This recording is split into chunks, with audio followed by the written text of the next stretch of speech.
I'm going to do my best to keep this rant quick because I am not trying to dogpile on a movie that people are loving to hate right now. That's not the point of this video. I just felt like there was more to the conversation that no one is highlighting, and I wanted to throw my thoughts in the mix here. But if this video's goal is to do anything, and it really is not just to tear down Emilia Pérez, but instead to point you to several other amazing films instead that came out this year. So let's get into it. First thing I'll say is I love if you love this movie. What is offensive to one can be enlightening to another person. And as a certified Batman vs. Superman apologist, I know firsthand what it feels like to love something that everyone else in the entire world seems to hate. With that in mind, in my opinion, Emilia Pérez is a very, very bad movie.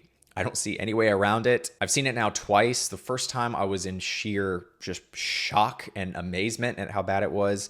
I watched it again to just give it another try with a new, fresh set of eyes, and I liked it just as much the second time. I feel like this is something people overuse and say so much, but it really feels like ChatGPT wrote it. But the fact that it's a bad movie is not the problem. The Oscars have awarded many bad movies before. But no, that's not the issue. There are three main issues I think take this from simply being a bad film to a damaging film. How fucking dare you? The first issue is the bankrupt morals. Now, before going any further, I want to say that this is my weakest argument that I'm presenting here by far, because morality is not a necessity for something good or meaningful. Take Haneke with Benny's video, The Piano Teacher, or Funny Games. I guess less so Funny Games, because that one really just feels like the director antagonizing and critiquing the viewer. But the other two are great examples of films that are horrifying and morally atrocious.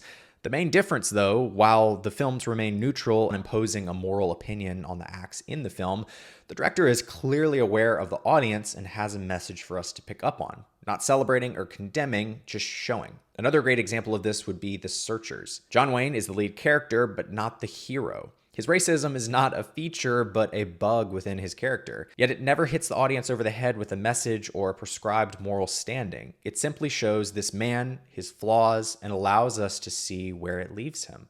And where it leaves him is alone and a dinosaur by the end of the film. It's a powerful visual. He's left out of the future and walks off alone as the new world has no place for his kind. This is the perfect example of moral depiction without description. Showing versus telling. Emilia Pérez does not have this. The story is about a ruthless and murderous cartel drug boss who's trans and wants to transition and begin living her new life guilt-free from the damage they caused in their previous life. Does so, and then absolves herself of all moral responsibility for leaving her old life behind. Oh yeah, and she abandoned her wife and child in the process. And she's the hero of the film.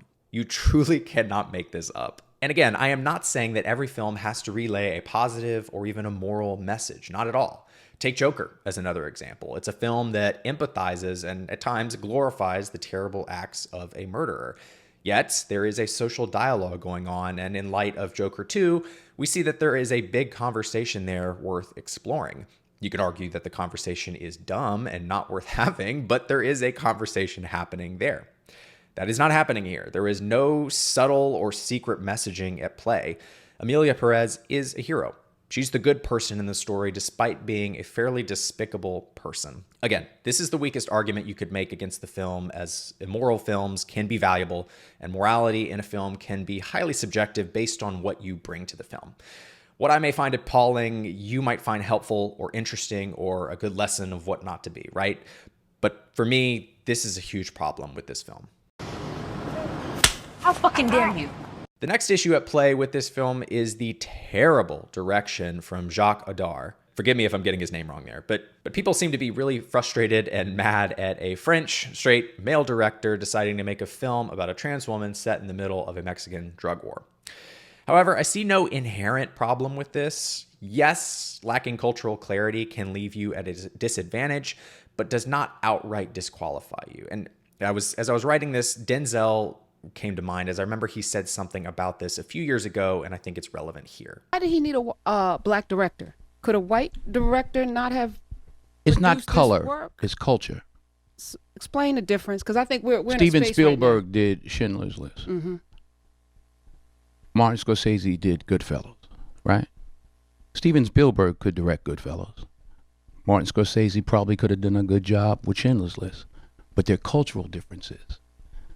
You know, I know, you know, we all know what it is when a hot comb hits your hair on a Sunday morning, what it smells like. That's a cultural difference, not just a color difference. Right. So it's the culture. Another case in point would be Wim Wenders. Wim Wenders is a German filmmaker who has created one of the most American films ever with Paris, Texas. He captured a feeling that hits like a truck, despite never living here, to the best of my knowledge. He did the same thing with Perfect Days. He created one of the most beautiful and culturally rich films about a people and a nation that he was not a part of. So the issue is not crossing cultural boundaries. The issue is deeper, stemming from confusing moral statements and perhaps worst of all, next level virtue signaling and abysmal LGBTQ representation. Now, it's also worth saying here as I critique the director that I don't blame the actors here at all. Zoe Saldana and Carla Sofia Gascon are both proven actresses who have given great performances and been in much better films. The issue does not rest on their shoulders. It is the material they were given and the direction they were given that really fails them here. And so to sum up, I don't think it is his place in life or his place in society that made him a bad fit for this role. It might not have made him the best fit, but it didn't automatically disqualify him. I think it was his lack of intention, his lack of authenticity, his lack of desire to learn more before making. This is a serious mistake to make when tackling such important issues. You can't be that flippant with something that is so socially serious and important. That's just reckless at that point. I just think the lack of preparation, the lack of deep thought that went into this film is really a massive issue and leads to probably the biggest issue, and that is the excessive virtue signaling and terrible representation. How fucking dare you? Probably the biggest issue to highlight is the Academy pulling a super green book and nominating the most unserious, offensive, bizarre, and morally bankrupt films you could have nominated to carry the discussion of a very real and very serious moral and societal issue. So I've made videos in the past about people crying woke and claiming that everything is woke. Most of the time it's BS, but this is the rare instance of clear virtue signaling on the part of the Academy and the filmmakers. Seriously, it's like nominating gods and generals over 12 Years a Slave. Seriously, what are we even doing here? And as far as an LGBTQ film, it's the type of shit that'll set a movement back decades. As a general rule, when you are trying to assimilate and normalize something, you don't want to intentionally other yourself and become the exact thing that people fear. Seriously, you just filled out the Daily Wire's content calendar for the next month while also bankrolling 5 more God's Not Dead movies. Fantastic job. If you continue to be unserious, you will always be taken as such. Emilia Pérez, stop being weird. You're scaring the conservative hoes. Okay, now to the important part of the video, and that is highlighting a couple other movies that came out this past year that should have taken the place of Emilia Pérez and provided amazing LGBTQ plus stories. The first of which is I Saw the TV Glow. I've only seen this film once, but it has stuck with me in ways you rarely experience. Haunting is too soft a word to use for a film like this. It deals with topics of living a lie and living with unrealized potential, how cancerous it can be to your soul over time. And in doing so, it accomplishes something very rare and incredible. Taking something that people are unsure of or fearful of, in this case, trans issues, and making it universal. We all know what it feels like to long. We all know what it feels like to live a lie. By creating a message that anyone can relate to, you then open the door for a deeper and better conversation, not just about gender dysphoria, but how we live our lives.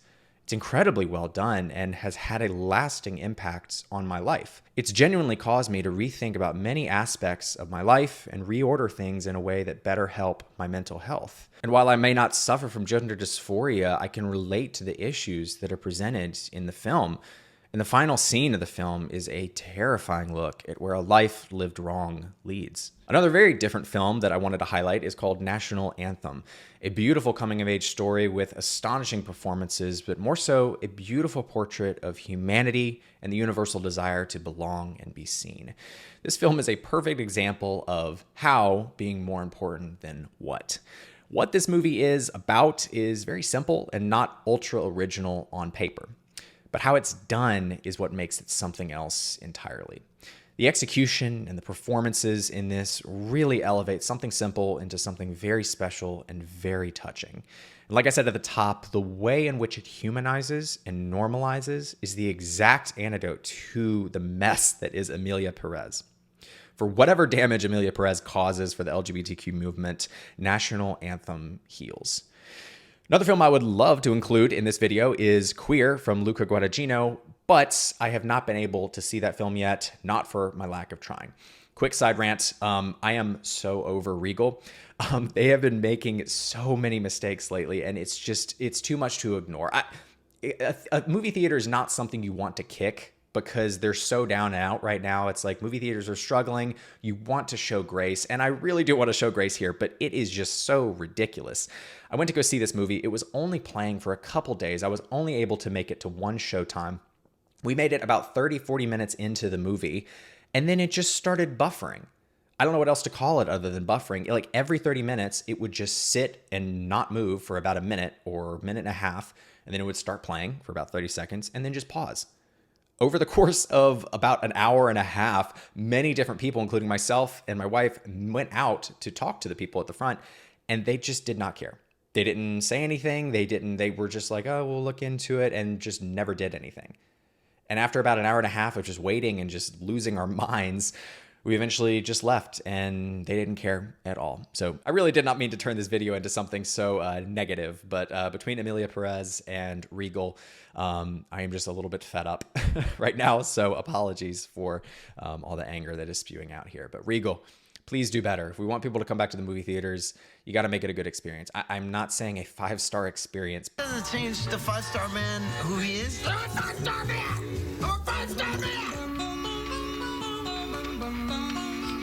Mr. Sandman. Yes? Bring us the I'm a 5-star man! But make sure your movies work. That is literally the only thing you have to do. Anyway, so I would have included Queer here, but have not been able to see it. I Saw the TV Glow may not be for everyone. Like, I'm going to definitely say that. It is definitely not a relaxing watch, and many people will probably even find it boring.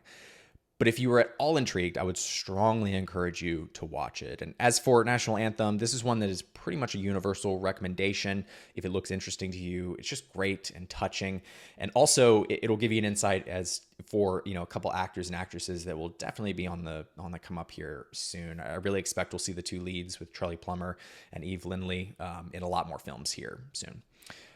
Regardless of what side of the aisle you land on, we all should really want educated conversations and one based in reality. Emilia Pérez feels like a Daily Wire fever dream with all of their fears come to life. And that is what the Oscars are showing to the world, proving their points. Emilia Pérez is about creating a divide. I Saw the TV Glow and National Anthem are about healing yourself and bringing people together, respectively. At a time like this, it really saddens me that the world is being shown Emilia Pérez when it truly needs I Saw the TV Glow and National Anthem. Look, I may not know what it's like to live in the wrong body, but I know what it feels like to live a lie. And it's not about equating suffering. I'm not claiming to suffer as much, more, or less than anybody else. It's really not about that. It's about building bridges of empathy so we can better reach one another. Films like National Anthem, I Saw the TV Glow, they build bridges. Films like Sing Sing and Good One force you to think about others and beyond yourself and forge empathy. Sing Sing makes you think about purpose and finding joy in dark situations, while Good One causes you to re-examine the relationships you have with those who are closest to you and forces you to give them grace. That movie, just quick side tangent, was really amazing. That was one I did not expect to be as good as it was. It's another movie that some might find boring, and it's not, the most exciting film, but the way it forces you to re-examine how you treat people in your life and re-examine the grace that you're extending to people, I thought was really, really powerful. And I think that movie should definitely get more attention. So I would add that one to the list. If you haven't seen it, definitely check it out. But, you know, if the Academy decides to pick Emilia Pérez for Best Picture, I think it will mark a permanent shift in the cultural relevance of the Oscars, to be honest. It will be like 100 Green Books compiled into one. And the backlash from that, I think, will be irreversible and further deepen the chasm between the Academy voters and general audiences, and even most critics, for that matter. The Academy needs to stop nominating toothless, virtue signaling films and films that have a negative impact on crucial cultural conversations. But they won't. And so we just need to take the flag and run with it ourselves. And that really is exactly what's happening, which is super exciting. The cultural impact of the Oscars is still strong enough for the moment, but it won't be forever. And when it loses its power, that's when the film community as a whole, whether it's on Letterboxd or whether it's on Twitter or whether it's at a coffee shop or wherever, really just needs to step up and carry the torch, but carry it in the right direction, away from films like Emilia Pérez and towards films like National Anthem, I Saw the TV Glow, Sing Sing, Good Ones, films that improve society, not degrade it. Thanks so much for watching this video. I really appreciate you taking the time. Hopefully it added something to the conversation and didn't just rehash all the negativity that people are spewing. I really don't like to talk or focus on negativity. That's not the whole point. The whole point of this whole channel is enjoyment. But when something so negative comes out, you really have to address it. And I hope in this video I added to the conversation in a new way and didn't just add on to what was already being said. So I'll let you be the judge of that. But I hope it was enlightening and helpful. And I hope you go check out the movies I mentioned. They're really, really fantastic. And if you want to see the full list of movies that I recommend for this year, definitely check out my Letterboxd. You'll be able to find all my stuff in there. But I'll also be making a video soon about my top films for 2024.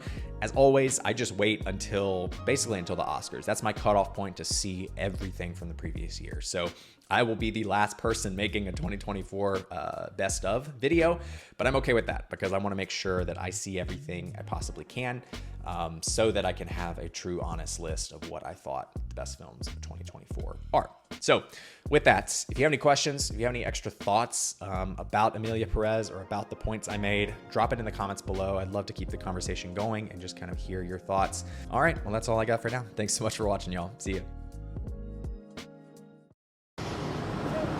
How fucking dare you?